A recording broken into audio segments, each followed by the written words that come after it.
friend recently lost her husband, and I handed her a Kleenex. She said, "Don't hand me a freaking Kleenex, please. When you hand me a Kleenex and I am crying, you're telling me that I shouldn't be crying." That is just something we do naturally, right? We hand the Kleenex to make somebody feel better because, and if I'm honest, it's because I'm uncomfortable with their feelings, right? So I have learned, and I have been practicing since this conversation, to let the person feel their feelings and just hold space. Welcome to Soul Sisters Get Real, the show that goes deep in who we really are and why we are really here. We're your hosts, Karen from the States and Eleni from Australia. We've had heartfelt conversations as soul sisters for years, and we're ready to share our truths, stories, and life lessons with you. And to inspire you to connect to your truest essence, which resides deep within your soul. There'll be tears, there'll be laughter, and there'll be no holding back. So sit back, relax, and let's get real about the things that truly matter. Hello, welcome to today's episode where we have Vikki joining us. And Vikki is going to talk about how a book can propel us to the next level of our spiritual growth. And Vikki is one of my very good friends from a Mastering Leadership course that we took just last year together. And she's going to talk about one of my favorite books. So I'm super excited to have Vikki here. Thank you so much, Vikki, for hopping on here and talking to us about the Untethered Soul. Thanks for being here. Thank you for having me. Thank you both. I really appreciate it. And I love talking about this book because it's a game changer. Absolutely. I think that we all three of us have this in common, that we all love this book. But first of all, Vikki, let's just find out a little bit about, your background. And apparently, you're a recovering alcoholic. Yep. So where were you before you found sobriety? Yeah, I was doing really good on the outside, right? I was a mom. I had 2 kids that were 5 and 7. I was in sales and I was kind of keeping it all together. I had a husband, I had a house, I had a car, right? I had all the things on the outside. But what happened to me was it was an inside like deterioration of just feeling empty and not wanting to be a part of the world anymore, right? And it was really, really scary. And my sister had gotten sober 6 months before I did. And one day I knew things were not going so great. And I had those 2 kids, right? And I knew it was not good. And I was walking down the hall and I was looking at their room and I was just thinking, they're so much better off without me, right? Like those are the crazy thoughts. And I just asked my sister to take me to a meeting. Was there a catalyst moment where you decided, that's it, I'm not doing this anymore? Like, did something happen? There were a couple of things. So the first thing that happened was I was on a trip. I was as a salesperson, you know how you do conventions, and I was with a bunch of people I worked with. We had a new boss, and the night we got there, I got wasted. I promised I wouldn't do that. I got wasted. So the whole day, luckily we were on the end, but I was getting sick all day and trying to pretend that everything was okay. And then that weekend, I really was just ashamed, and I saw how ridiculous my behavior was. And then I came home. And there was one night my daughter and my sister and a bunch of other people were over, and we were doing this karaoke game. And my daughter said to me, "Mama, why do you drink beer?" And I didn't have an answer for her because I knew deep down why, because I wanted to feel better, right? How do you explain that to a 7-year-old? So it was a couple of things. And that moment when I just wanted to not be in the world, when I was walking down the hall, and I just decided that something had to change. Yeah, well done. Congratulations. So how many years sober are you now? 13 and a half. Wow. Well Yeah. done. Well Yeah, done. it's a miracle. Congratulations, Vikki. Thank you. That's really to be celebrated. And yeah, often that's what happens is that we have this catalyst moment where we're like, no, I'm not doing that anymore. That is not me. And in fact, um, as you continued along your journey, this is how you actually came across this book, right? Yeah, With the absolutely. so what actually Absolutely, happened? yeah. How did you come across the book that we're discussing today? Well, I was not a happy person for the first 2 years of my recovery. I still wanted to drink. I was like, this is sucks. This is boring, right? I didn't like it. And I had this amazing sponsor. Her name was Pam, and she was hilarious. And there was one day she came up to me. She's like, Vikki, I found a book for you and you need to read it. And I said, what? And she put it down on the table in front of me at the meeting, right before the meeting. It was called The Untethered Soul. I'm like, what is this? And she said, girl, you think way too much and you get to read this book. And so I trusted her and I loved her and I read it. And it was by far just really shifted my whole way of thinking, my whole vision, the way I looked through the world changed because of this book. What was the biggest change or awareness, aha moment that you had as you read the book? What I learned, the first thing I learned in that book is he talks about this inner roommate that we all have, right? And there's a little exercise he has, and he says, okay, say hello to yourself in your head, inside. And you say hello, right? Say hello again. And you say it again. He said, okay, now start screaming it. Now, who is the person that is talking and who is the person that is listening? It's not you who is talking in your head, right? You're just repeating what you're thinking, your thoughts. And that was a light bulb moment that this inner me, this person that had all these should haves and I should be doing this and I could be doing this and why did I say that and why did they do this and why don't I, all this mental static in my brain that had been going on for my whole life, right?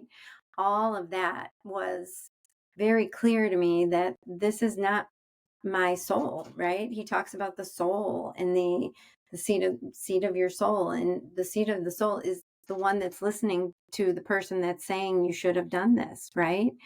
And when I was able to wrap my head, and I wasn't able to wrap my head around it the first time, I'll be honest, but I noticed how incessant that voice was in my head that kept thinking about things, that was, I was one of these people that rushed through life. I rushed through everything. Mm. And because I was always thinking about what's next. And as a badge of honor, I thought I was a really good planner, right? I thought that was a really positive thing.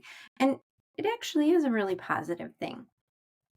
Except when you're an Olympic overthinker like I am, it's really, and I think most of us can be if we're honest and if we listen, if we take that time to listen, because he lays it out very clearly in the book and just has you be aware of how many times that this roommate inside your head is telling you what to do, how to do it, why, judging, creating chaos, and making meanings out of things that really don't have meaning. And learning that Yeah, absolutely. was really powerful.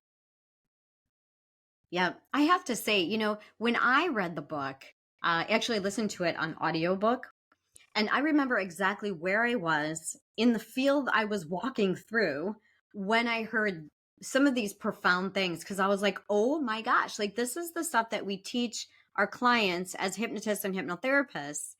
And yet it's such a beautiful way to explain how we are not our thoughts. And how crazy is that, right? We are not our thoughts, which I'd love to talk about in a moment. I started reading it again.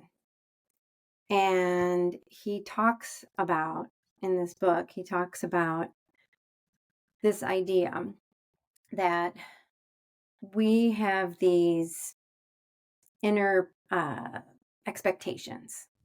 This roommate comes with these inner expectations, these inner preferences, these likes and dislikes.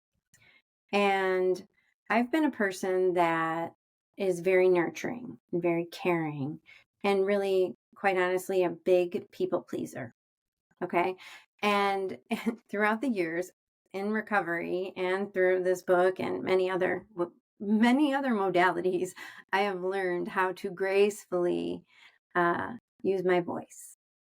And what I can tell you is there's these inner patterns, this comfort. What I've discovered this time reading through this is not only do I have this roommate, but this need for comfort, right? This need to make sure that everything is okay and that everybody else is okay.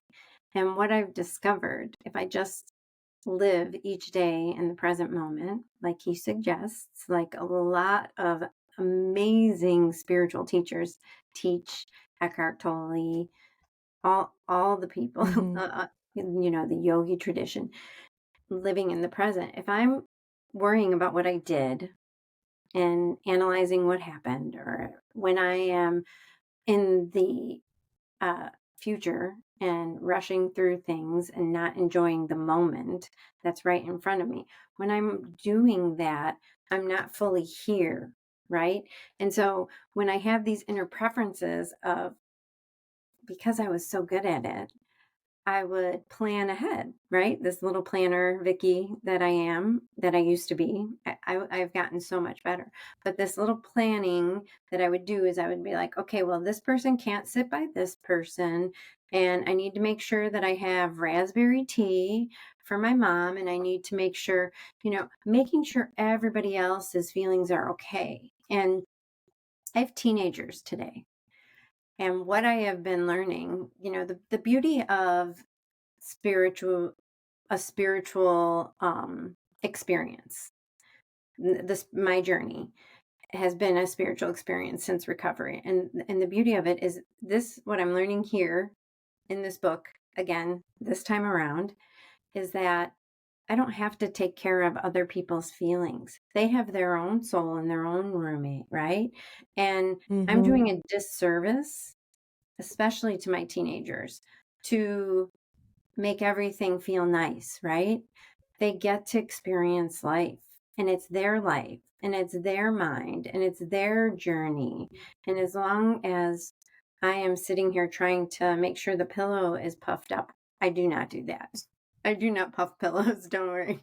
But, making sure that they're comfortable and that their feelings are comfort.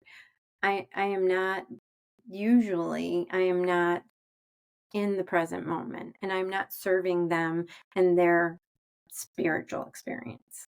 So it's, there's a part in the book where he says, once you start to notice these things, once you start to do this, once you start to practice, you're going to get lots of opportunities to practice. You are going to get lots of spiritual lessons to learn this. And bam, that has been a true story. That has my whole experience of the last 3 months. It actually will go back to February, has been extremely powerful. And I think that might be what has brought me back to this book. It's beautiful. I love this. And I love how you said that, in terms of your children's journeys are their journeys, because I totally relate to that. And my son is now 30, but really it's only been the last year or so that I've actually been able to implement that philosophy and that principle of it's okay. He can work it out himself. It's his journey and he has to live it his way. And the moment I let go and the moment I detached from having to make it comfortable for him or having to make it right for him, he actually stepped into his manhood, found his, life's partner, and the sun just shone around him the moment I let go. So we really need to trust that our children have their own souls as well, and their soul knows what's going on. Their soul knows the bigger picture. Their soul knows the higher perspective. Their soul knows why they're doing this journey this way, and it's all good, it's all perfect. We don't have to make it right. It's not our job to make it right. It's our job just to love, and to love fiercely and unconditionally. That's our job as parents. And as a parent, like myself, and you, Vikki, and I'm sure Karen as well, where we were overprotective and we want to make our kids happy and we will do anything so that our kids are happy, that sometimes stifles them, and that gets in the way of, well, how do they step forward powerfully into being a woman, into being a man, if we're still taking care of them as if they're children. And so it's important to recognize that their soul knows it's okay. You can let go. And that doesn't mean let go from a love perspective. That's just like let go from an attachment perspective, that it needs to look a certain way, in terms of them being happy, or what we think happy means. Yeah. And it's a daily thing. I go back and forth, it's ingrained, right? These are practices I've been practicing for years. So just the fact that I notice it today, and what happened was he got into trouble. He started to his behavior just started to get really out of control. And I think, if I'm honest, it really triggered something in me from my childhood, right? And why it brought me to my book, to my favorite book, to the book, right? The synchronicity of it, and the relearning and the remembering, really the remembering. And I kind of think that's all this spiritual stuff is, right? It's just reminding us of something that we already know, and somehow intellectually I understood it, but I was getting an opportunity to really practice this letting go. And he talks a lot about relaxing and releasing. So when I have energy on something, when I'm upset about something, when I'm stressed out about something, and I'm choosing to stay in that thinking mind, he reminds us to just relax and breathe, and really just let it go through you. And what I've noticed is it's not easy to do that, but when you do that and you feel your feelings, I've just been feeling my feelings a lot more this time around. And one of the things he says, he's super honest. If you're going to read this book, know that this man is extremely honest. He does not sugarcoat this stuff. And one of the things he says is, we're on a planet spinning in the universe for no reason, and we're just one person, right? And we're going to worry about, someone said something to me a little bit snarky, and I'm going to be upset about it and let it ruin my whole day, right? And how we can take that and just really make it bigger, and how if we just release it. But what I've discovered about this time around is that because I suppressed my feelings so much, and that I'm sure has something to do with my alcoholism, right? Because I suppressed my feelings, because I wanted to cover them up and pretend like they weren't there. I only wanted comfort. I didn't feel them. And one of the things he says that's really very bold is that it was a painful experience. You pushed it down because it was painful and you didn't want to feel the pain. This time, when it gets triggered again, he doesn't use the word trigger, but when it comes up again and you see, oh, I'm having this feeling again. I don't like this feeling. I'm going to push it down. Instead of pushing it down, let it go through you and relax through it. So then the next time someone says something that reminds you of your ex-boyfriend, or you see the car that your ex-boyfriend drove when you were in high school and you're 30 years old and it still upsets you, when those kinds of things pop up, feel the feeling. And it's going to be painful because it was painful, but you're holding on to it and you're not letting it go. So there is so much in that book that has just changed me. But today, as I am relearning it, as I am reintegrating it into my life, actually really consciously practicing it, and consciously, and unconsciously not doing it, right? And then realizing I'm not doing it. As I go through this practice, I get to be easy about it, right? I get to let it go, and I get to realize that there's a choice. And if it's 2 days till I realize it, or if it's 2 hours till I realize it, the win isn't the time. The win is that I realized it, right? The win is that I realized I am going there. And do I really need to be? Is this really, is there depth and weight to this? Vikki, I just wanted to talk about and mention when you talked about your emotions flowing through you and how that changed my life when I learned that in my part of the book. Because I listened to that book a few months after my son Josh died. And I don't know how it fell into my lap other than I was listening to Audible. And it must have popped up and someone mentioned it. And I remember where I was walking and I remember learning about allowing your emotions to flow through me. And that saved me through a lot because what I would do is when I really felt those deep, deep emotions of grief around my son dying, I could take a deep breath and realize that I am not my thoughts and I am not my feelings. So if I can open my heart, because he talks about opening your heart and letting it flow through you instead of holding on to it, because when you hold on to it, we tighten our heart. That was massive for my life when my son passed away, to be able to take a deep breath and allow those feelings to flow through me, whether it was anger over what I was going through with his dad as we were going through the divorce or the grief of losing him, allowing it to flow through me was massive for part of my emotional recovery. Yeah, in terms of just allowing those emotions and feelings to flow through you, as opposed to like, no, I don't like that emotion. It doesn't feel good. So I'm not going to entertain that emotion. I'm going to do something else. The thing is, what actually happens is that the emotion gets stuck in your body and it doesn't go anywhere. So by distracting ourselves, we don't let it go. So that's why we do have to feel our emotions. We do have to feel every single uncomfortable bit that comes through our body so that it can be released. And Karen, you talked about your son Josh when he died, and it was really important for you to release those emotions. It was the same for me when my father passed, and I felt like I actually cried oceans of tears. Like it really felt like at some point that it just was never going to stop. But how healing that I was able to cry so much. I know that, with some of my siblings, they weren't able to express themselves in that way and they've still got it inside them. I can't even imagine what it would feel like to be holding those emotions inside my body. So, yeah, I love that part of the book that talks about just letting it go, releasing it.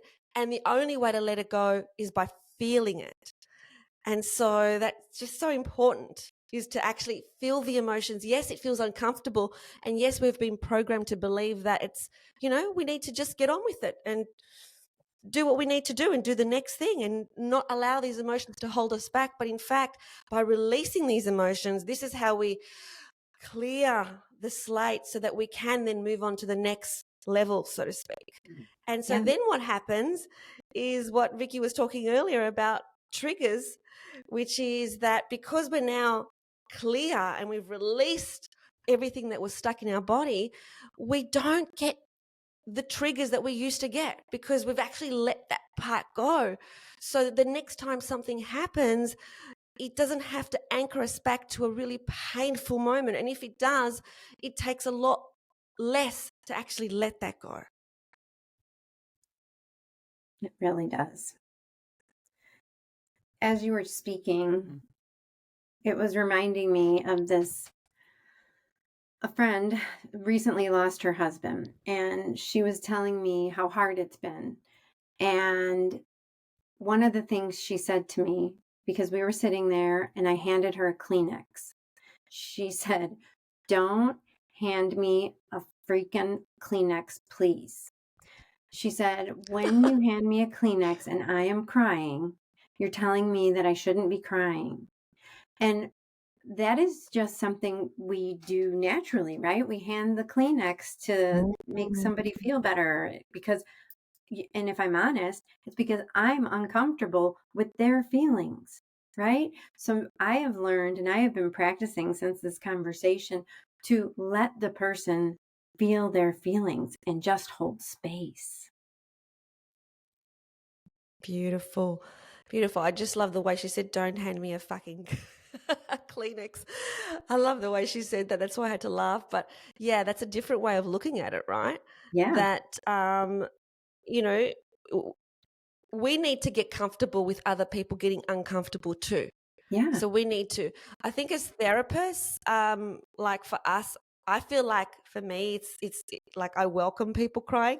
And when they cry, I'm actually happy for it. Like I know that it's a release.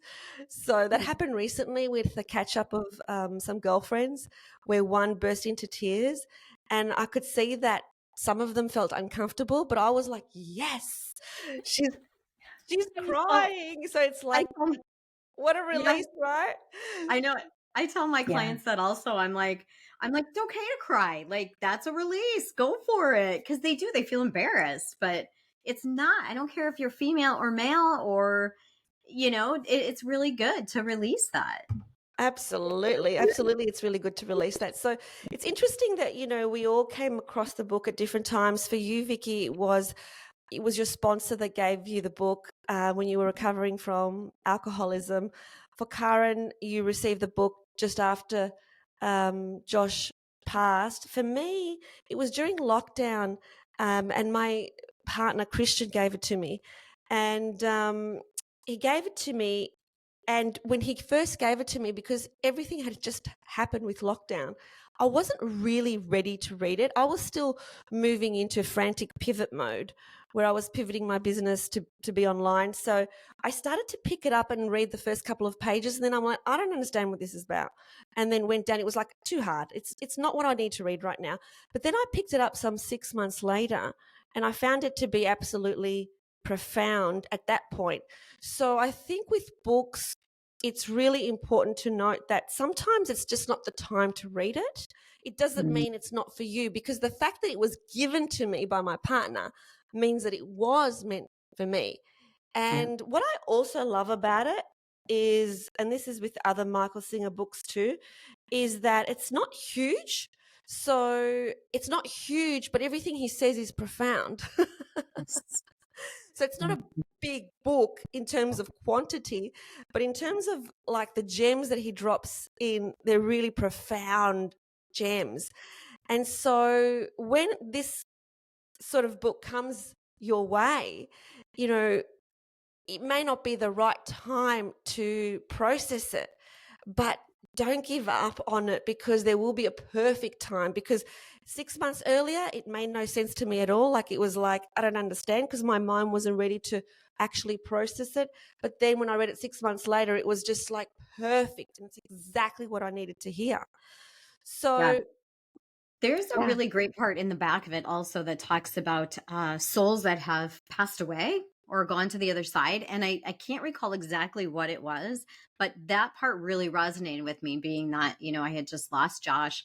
And I remember like, oh, wow, that makes a lot of sense. So whatever that is, if you've had someone pass away recently, that was very healing to me, that chapter.